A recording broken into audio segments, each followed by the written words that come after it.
Hello, I'm Brian Houck, Head of Grounds and Gardens at the J. Paul Getty Trust. Welcome to Art and Ideas. I'm your host for a 3-episode series with artful gardeners in Southern California. What it is that we do at Disneyland is tell stories, and the horticulture is a work of art helping to tell this story.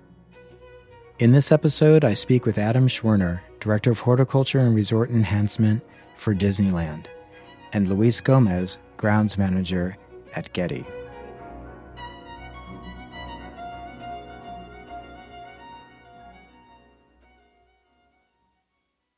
When many people think about Disneyland, they think about Mickey Mouse or roller coasters, but many gardening enthusiasts know Disneyland as an incredible public garden.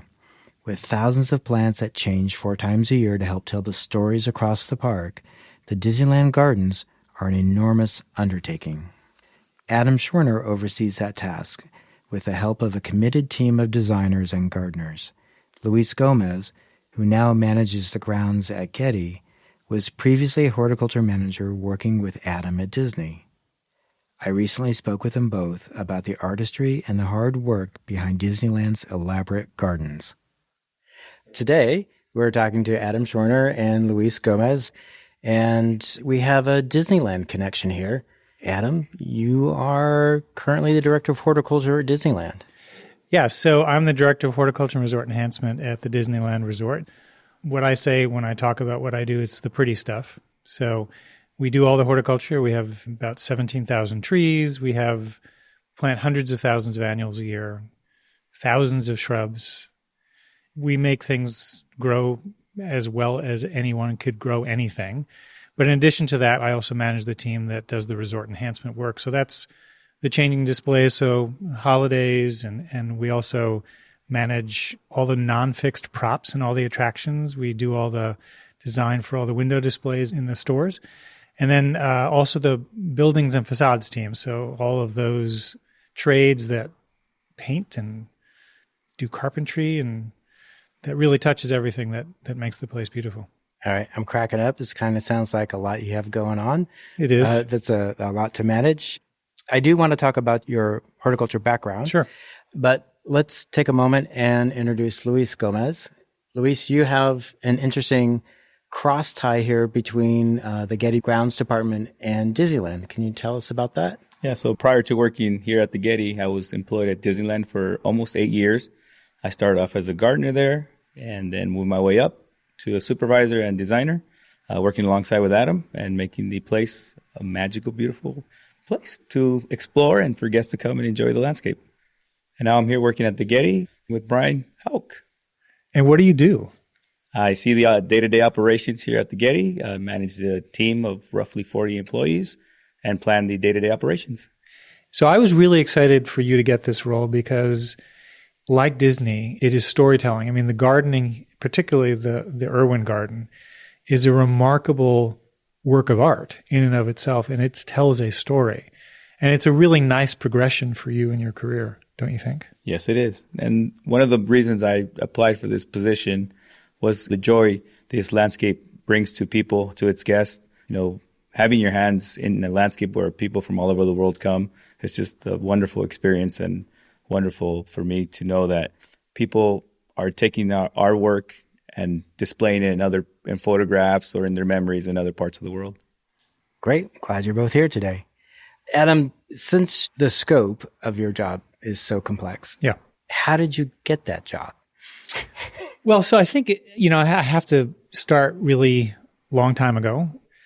Both my parents were artists. My mother was a performance artist. She was a tap dancer, a singer, a playwright, an actress. My father was a performance artist and a poet. And I think that surrounded by them and their friends and the way they interacted with the world, I think that was very permission giving. I think that they saw the rule book and they threw the rule book out to some degree. I think that artists can sometimes provide a way through predictability into something that's different.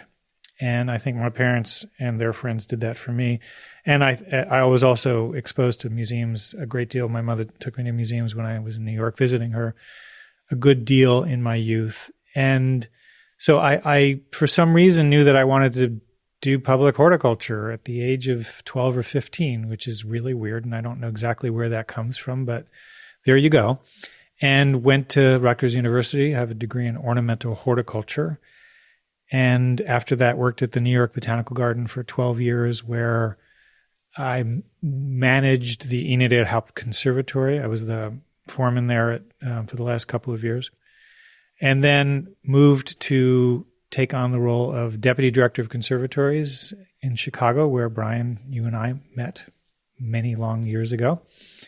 And from there, ultimately became the Director of Cultural and Natural Resources for the Chicago Park District. And, that's almost 10,000 acres of landscape and almost 200,000 trees and 36 miles of beach and almost 600 individual parks. And I think most interesting and related to Disney, the equivalent of 2 football fields worth of floral gardens. So imagine a football field filled with flowers and double that. And that's how many gardens we had across the city. And each of those gardens was different from every other garden and different every year. And so I think I learned a great deal there about plants and how you can use plants to make a feeling happen. And then after 20 years in Chicago, I was contacted by Disney. They found me on LinkedIn. And lo and behold, 2014, I'm Director of Horticulture and Resort Enhancement at the Disneyland Resort. I didn't realize, though, in your background, how much of what you've done with horticulture and your artwork is like what we do at a museum in terms of having an exhibition out there and sort of running a show and doing that dance, if you will, for the public. Right. And I think that has set me up well. So 8.5 years ago, I moved to California. It was a very cold February 14th when my wife and my son and I and our dog left our house with 9 inches of snow on the ground and got on the plane and never looked back. And so Disney's been a great place to land, Disneyland. And so it's been there where I think the sort of marriage of horticulture and art has found its fullest expression, because what it is that we do at Disneyland is tell stories, and the horticulture is a work of art helping to tell this story. So that's a really nice culmination of my career's long journey through horticulture and then art making. I think most people who have been to Disneyland and Anaheim understand how vital the landscape is to what is going on there. If you remember sort of early exhibits, back when it was first open, I think it's easy to say that Walt had a vision for the landscape to be part of what was going on in the park. Absolutely. I want to give kudos to Luis here, because he mentions that he was sort of the design guy, but he kicked the design up a notch. So it is true that design and landscape design has always been a prominent, important part of our storytelling. But Luis helped us sort of fine-tune that. And also, to be honest, we're in a near desert and we need to act that way. And so we sort of launched an effort soon after I arrived in 2014 to reconsider how we can tell the same story based on plants that are not water hungry, but are water savvy instead. And so Luis really did help us create designs and choose the right plants to create those landscapes that still tell the story, but are better for water usage. Similar to the Getty here, we partner up with our architect and we come up with designs and, follow the theme of the area. Like in Disneyland, we would collaborate with Walt Disney Imagineering. We would come up with a plant palette suitable for the area that told the same immersive story, and the story that guests would come and feel like they're in Frontierland or feel like they're in a fairy place somewhere in the world. So that immersive story was told on a daily basis with our seasonal changeouts and just continuously changing the landscape, improving it, making it more sustainable, things like that. All right. So, Luis, I know that horticulture is a more technical field than most people realize. But to be able to design with a large plant palette like that, you had to have a strong horticulture background.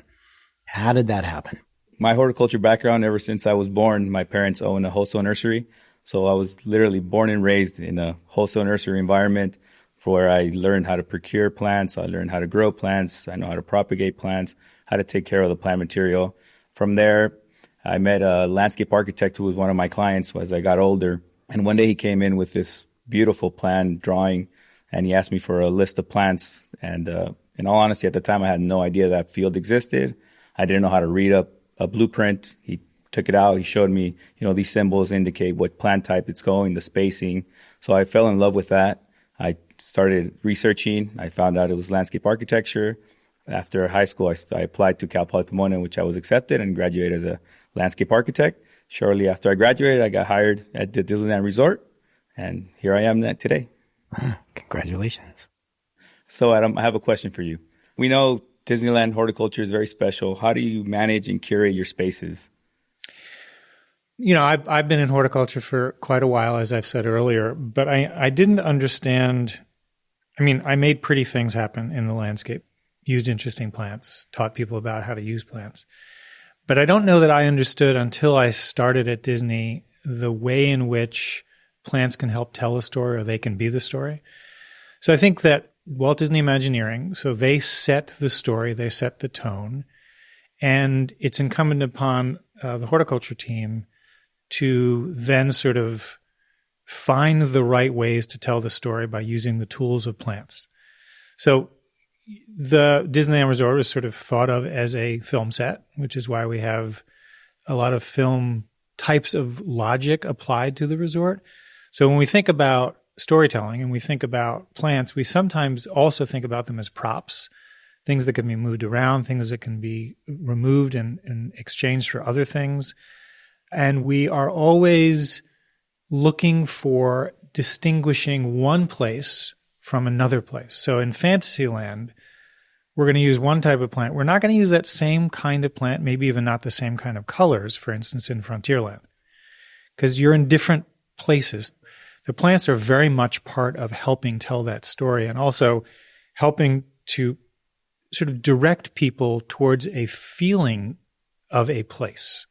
If we're going to do a planting in Frontierland, it's going to be dry looking, it's going to be succulent material, it's going to be pokey, it's going to be small leaved, it's going to be grays and silvers and greens. But if you're going to go to Adventureland, if you're going to go to the Jungle Cruise area, it's going to be big, bold leaves, shade, moisture, sort of cacophony of colors. So it's a very different aesthetic. And so our curation is based on the storytelling that has been in place at Disneyland in most of the attractions for 65 years. And for the newer attractions like Star Wars Galaxy's Edge, we're trying to take people to an off-world place. So it's weird plants. This makes a lot of sense to me. Yeah. That unpacks how I feel when I'm at Disneyland, that I know I am moving from one section to the next. And I know that I will just show my age and say in the newer section of California Adventure, I saw different plant communities that represented California. And I knew when I saw these plants, like, oh, this is this plant community. Like this might be Joshua tree, or some such thing like that. And that was very exciting to me. Mm-hmm. How do you translate those goals and that vision to your staff who's doing the work in the landscape? Well, I think that's a really good question, because you can't treat each land or its plants the same as you would another land and its plants. Because if you treat Jungle Cruise like Frontierland, everything's dead, and vice versa. Listen, the team that I work with at Disneyland is the best group of horticulturists I've ever worked with. So that's my answer to your question. It's about leaders like Luis and the other managers and then the people who report in through them and work with them. Their knowledge base and their expertise is that's how we are able to create those in different environments and have them thrive. But I'll also say that without irrigation, none of it's alive. Of course. And so our irrigators and the irrigation leadership team are absolutely crucial. And so that's a very much important relationship. And then, of course, there are pests and diseases. California's a great place to welcome pests from across the world. And so there's a constant effort to help our trees and our shrubs overcome the impacts of those things. And so there's a team that manages that. And, we're doing a lot of our work at night. The team begins at 2 a.m. And so why, you might ask? Well, think about the fact that we're telling a story, and we don't want the intricacies of the management of the park to be part of the story. What we want is for the story to be perfect. And so the work needs to happen when guests aren't present. We'll have a full installation one day, and the next day it'll be holiday. And guests who were in the park for those 2 days, they intentionally come to see the switch in horticulture, because it is amazing to see going from the decor of one holiday or one type of experience to a decor and horticulture layer that are of a wholly different experience. And that's what we do make happen, because it is done at night. And, at night, the resort, there's a lot going on. And that is where most of the work gets done. Waking up at 1 a.m. to be at your shift at 2 a.m. was pretty tough. I did it for almost 8 years. And here at Getty, we have employees that have been here 20 plus years. And it's the same at Disneyland. We had employees that were there for 25, 30, 35 years. How do you keep those employees motivated after so long? I think Disneyland, so I've worked in lots of different places, as I said, and Disneyland is the place where I have found people to most want themselves and others to succeed. When you enter the space, it feels like you're in a place where there's just goodwill. There's just a bucket full of goodwill. And I think that does lead to, there's a great deal of retention, as Luis points out. And we're doing work, I think, that there is a real sense of pleasure from, because the product that we produce is a world-renowned product and is a thing that people really want to participate in. And we do improve lives. The experience of coming to the resort is one that is treasured. I mean, I was around just after the Disneyland Resort opened, after being closed for over 400 days because of, our pandemic. I was on Main Street when guests came in for that first day or even that first week. And people were really, to be honest with you, overcome.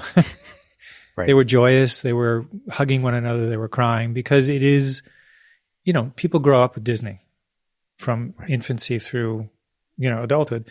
And so this place represents a place of specialness and comfort and connection to family and friends and good times, right? And so I think we all participate in making that experience happen. And so I think that is also something that drives the engagement and loyalty of team members. My experience working in both sites, I get the same feedback from our staff as well.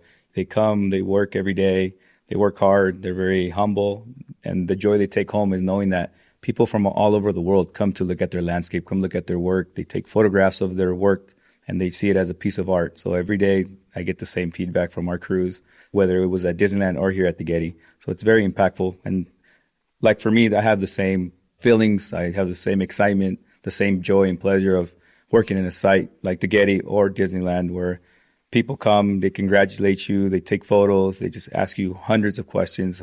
Oh, how do you take care of this? Or this is beautiful. How did you come up with these fascinating designs, these seasonal displays? So it's just a great feeling to have. Continue to talk about seasonal displays, Adam. I know Disneyland is very innovative, and we don't want to repeat the same design ever. So how do you continue to do that after so many years?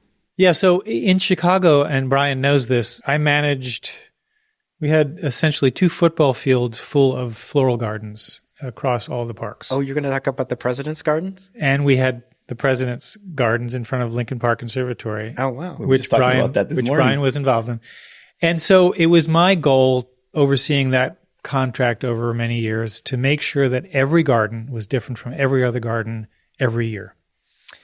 And that's because I get bored really easily, and because I wanted to provide things that people were surprised by. I think that's where sort of the background with my parents comes in. And I wanted to do things that sometimes were even unpleasant and made people question the intelligence of those like myself making decisions in Chicago. Even that was sometimes engaging, because it does cause people to change how they interact with the world. And I know this is a bit of a long response to your question, but I learned in Chicago that one could make decisions to have different plants in every planter every time you did a new planting. And just because we do that 4 times a year at Disneyland doesn't mean that we still can't change things up all the time. And so obviously there are lots of plants that do really well in Southern California. We create plans for our floral gardens 9-10 months in advance. We then work with contractors to grow the stuff. It's delivered in the middle of the night and we plant that next day or the day after. And so it's a very fast turnaround. And I think we collectively at Disneyland, once we decide that we've are attracted to a certain kind of plant and we keep using it over and over again, we sort of have to stop ourselves. Because when you become dependent on something, then you stop being curious. What I know about that kind of effort is the resources to put that together are tremendous. All the planning, scheduling, ensuring, you're able to get 10,000 of one single crop. It's just very complicated, and not a lot of vendors are willing to take that contract, and it just becomes problematic in a sense because if you have a crop failure and you're expecting to have an installation, say, for the fall, and that plant material doesn't show up, you have to be quick on your feet and be reactive and find an alternative source for that. So it takes a lot of planning, a lot of scheduling. Or do a quick redesign to make it work. Or do a quick redesign. Yeah. To make it work. Yep. We've had to do that on occasion. Right. Maybe some people don't notice, maybe? They don't, because what we do is we make perfection happen. No one is supposed to know that there is a time when there wasn't perfection. Because again, magic. We're in a place where there aren't troubles. Yeah, that makes sense. The next part I want to talk about is you as an artist a little bit. Great. Adam, I'm aware that you have been and are an active artist. Yes. And you currently have a show that's out at Descanso Gardens. And I've seen some of your work in Chicago, but I don't know how to encapsulate what kind of artist you are. So I'm going to ask you to please self-describe yourself as an artist if you can.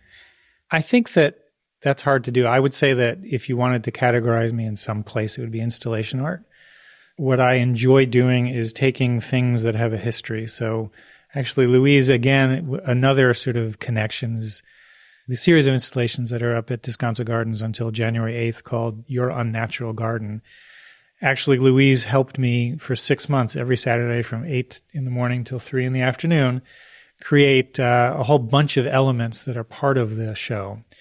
And I would say that I like to take things that have a history. So in this case, with Luis, we used about 75 chairs and a bunch of tables and a bunch of other stuff and deconstructed them and then put them back together. And the thing that I find interesting about old stuff is that it brings with it a patina and a history, and you can sort of sense that they had a life. So, I mean, I just was happy to walk through the Cy Twombly exhibition here and noted as I walked through the gallery how influential his work has been to me. Not that I am anywhere near an artist like he is or was, but he uses things that he finds and makes them into other things. And I think I learned from him how one can do that, and Rauschenberg and lots of other artists. So I like to make things out of other things. I like to surprise people. I like to offend people on occasion. I like to make them uncomfortable because I think the McDonaldization of the world has had us find things that we know what they are, and then we pursue those things and we never get kicked out of our own place of comfort. And I think sometimes we need to get kicked out of our place of comfort. So the exhibition at Descanso, for instance, there's the uncomfy room, which is a room that looks like it's comfortable, but actually once you get into it, it's quite uncomfortable. There's a soundtrack, and that is quite uncomfortable. I'm laughing because I have used the word provocative with your work before. That my understanding is that you get a real sense of enjoyment out of provoking people into some other new thought, and it's quite charming. I do. And you know, I learned some of this from my parents, as I've said, because both of them did stuff that was quite provocative. I mean, being a teenager or preteen in their performances could be incredibly embarrassing. And I think I've brought that desire to embarrass others, or have them, let me not say embarrass, but have them think differently, have them experience something in a slightly different way. So that's what I've done to some degree at the Descanso Gardens installation and did in Chicago. I mean, that is not one of the things that I bring to Disney, because Disney has storytelling. And their story is one that people for 65 years, or now 100 years, if you think about the history of the company, we'll be celebrating our 100th birthday next year. We have storytelling, and so that's great. But when I get to play out in an institution like Descanso, I'm going to do things that are going to engage people in a slightly different way. So, Adam, you've talked about how you've been influenced by artists. Mm-hmm. How have artists in your life influenced your horticulture design? So what I would say is that first, what artists can do sometimes is throw out the rule book. And so I think spending time with artists and looking at what artists do, they often must throw out the rule book in order to find their own way of seeing. And so I think as I've understood that and understand that there is an idea that there are rules in horticulture and in horticultural design, like you do it this way, you go to the book and they tell you to do it that way. I have often thrown out that book. And I think that there has been an influence of design thinking from the artists that I have studied, and that has given me permission to not pay attention to the rules. And then there's the inclusion of objects in gardens. So I think that is also a thing that many artists do. And so I have books on artist gardens, and they bring objects of their own design into the garden. And the interplay of the horticulture and the living and the man-made, the woman-made, the object can tell a more thrilling than either the object or the horticulture alone. And I think that when you have those two things working together well, there's a marriage that is better than 1 + 1 equaling 2. I think it equals 5. Thank you for unpacking that. And I want to thank you both for participating in today's podcast. It's been a real pleasure to hear your voices, hear your stories and your storytelling, and just have this time together. And can I just say that it's wondrous to be here with the two of you, because we have a long history. And I just love that you have both found your way to this incredible institution, one of my most favorite institutions in the world. And here you are every day, and how exciting that is for both of you. And it's great. Thank you. Thank you.